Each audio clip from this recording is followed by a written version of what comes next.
satu desa dan dikawal oleh satu anggota TPD juga, ya. Tapi kalau kondisinya sekarang masih memungkinkan jumlah PD dengan PLD, berarti tinggal dibagi untuk menghemat waktu, ya. Fokusnya di sini, yang pertama yang kita membahas tentang pemetaan sosial, peta sosial istilahnya, peta sosial, peta sosial, kemudian kalender musim itu yang mau dibahas, kemudian diagram pelembagaan, ya. Kita fokusnya peta sosial. Sebenarnya ini kan harus kita menggambar peta, kan? Tapi untuk di pelatihan ini harus dulu kita menggambar peta. Tinggal salah satu sasaran kalau di peta sosial itu kita bisa petakan bahwa di mana lokasi lahan pertanian, di mana lokasi perumahan, ya, oke, di mana lautnya, di mana ada balai desa, di mana ada bangunan-bangunan umum, bangunan-bangunan sarana-sarana dasar atau sarana-sarana kesehatan. Prinsipnya semua yang pernah dibangun yang berhubungan dengan desa itu. Peta. Kan logikanya kita buka peta seperti ini, kemudian kita lihat, oh di sini pusatnya perumahan masyarakat, oh di sini ada lahan tidur, oh di sini ada laut, di sini ada sungai, di sini ada jembatan. Itu intinya, peta sosial itu yang dibahas. Jadi yang dibahas di peta sosial adalah semua apa yang ada dalam peta itu. Coba kita bayangkan kalau kita gambar peta, pasti kita gambar ada rumah, ya, ada jembatan, ada masjid, ada sekolah, ada kebun dan lain sebagainya, ya. Nah, di pengkajian keadaan desa ini tadi, kita coba lihat satu-satu. Pertama kita ambil dulu lahan pertaniannya, apa yang terjadi di sana. Jadi misalnya, Assalamualaikum warahmatullahi wabarakatuh, terkait dengan penyusunan dokumen kajian kita di Bapak Ibu sekalian, karena selama ini kan hampir semua usulan kita itu tidak bisa tertangani. Karena yang pertama, kita sendiri belum pernah menunjukkan sebagai sebuah usulan. Nah, dengan kesempatan sekarang ini, mumpung anggaran itu sudah masuk di desa kita, maka sekarang kita punya peluang untuk mencari semua usulan-usulan yang dibiayai oleh desa kita ini. Sekarang kita tidak perlu susah-susah Bapak Ibu sekalian. Kita lakukan sekarang, dana kan sudah ada. Kita sendiri juga yang ngatur. Jadi kita tidak usah pusing bahwa ini tidak akan terdanai. Nah, itu yang pertama, poin-poin seperti itu. Kita harus perdengarkan ke masyarakat bahwa kita sekarang menyusun usulan ini sudah pasti terdanai karena uangnya ada sama kita. Kalau dulu kita meskipun sudah kumpul-kumpul seperti ini belum pasti didanai karena sumber dananya berasal dari pemerintah di atas. Kalau sekarang kita sudah punya uang.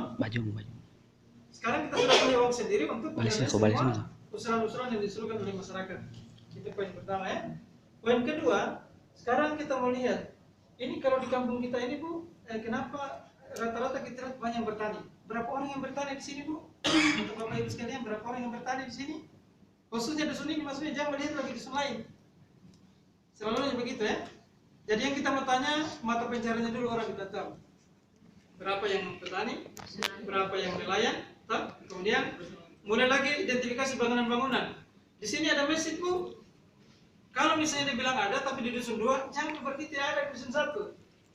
Khusus yang ada di dusun 1. Kalau kita fasilitasi dusun 2, kalau adanya masjid di dusun 1, kalau ditanya di sini ada masjid, bilang tidak ada. Karena masjid adanya di dusun 1.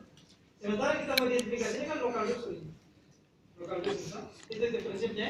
Jadi misalnya kalau ditanya lagi, di sini ada berapa jembatan Bu? Nah, jembatan yang masih bagus ada berapa? Jembatan yang kurang bagus ada berapa? Nah, seperti itu. Kalau jembatan yang kurang bagus itu yang menuju kemana itu Bu? Begitu arah anunya untuk menggali usulan. Jadi saya lebih pada diskusi-diskusi kalau usulan. Jadi jangan kita tanya apa yang kita mau usulkan ini Bapak Ibu. Nah, kalau sudah pertanyaan begitu kita langsung kumpul dia punya pemikiran ini. Tapi coba kita mulai dengan cerita-cerita tadi. Kan PLD itu pasti dikuasai desa kan? PLD juga dengan berkeliling ke semua desa pasti kita kuasai itu input tentang desa itu. Jadi pertanyaannya begitu tadi. Di sini ada berapa jembatan Bu yang ada di dusun kita ini? Oh ada 3, ada 5. Tapi ada juga yang perlu dibuatkan jembatan. Ada juga yang perlu dibuatkan jembatan. Kan? Di mana itu prosesinya Bu? Oh di sana, di dekat kebunnya ini. Nah, di dekat kebunnya ini misalnya. Berarti sudah ada misalnya 1 jembatan yang harus dibuatkan. Ada jembatan 5 Pak, tapi sudah rusak yang 2. Sudah tidak bisa lagi dipakai jembatan yang sekarang. Oh di mana itu? Di sana posisinya. Berarti sudah rusak. Kan? Ada yang mau diusulkan baru, ada yang rusak. Nah, tapi lagi-lagi selalu ditanya kalau yang dibuat baru tadi sekitar lebar berapa itu jembatannya? Lebarnya berapa? Kalau yang rusak tadi lebarnya berapa? Cukup itu saya dulu posisinya, ya. Cukup bisa. Itu bicara tentang jembatan, ya. Kemudian bicara tentang misalnya rumah masyarakat. Kita lihat rumah-rumah di khususnya dusun satu ini, kira-kira sudah punya WC semuanya atau belum? Oh, belum ada. Kita masih WC awan.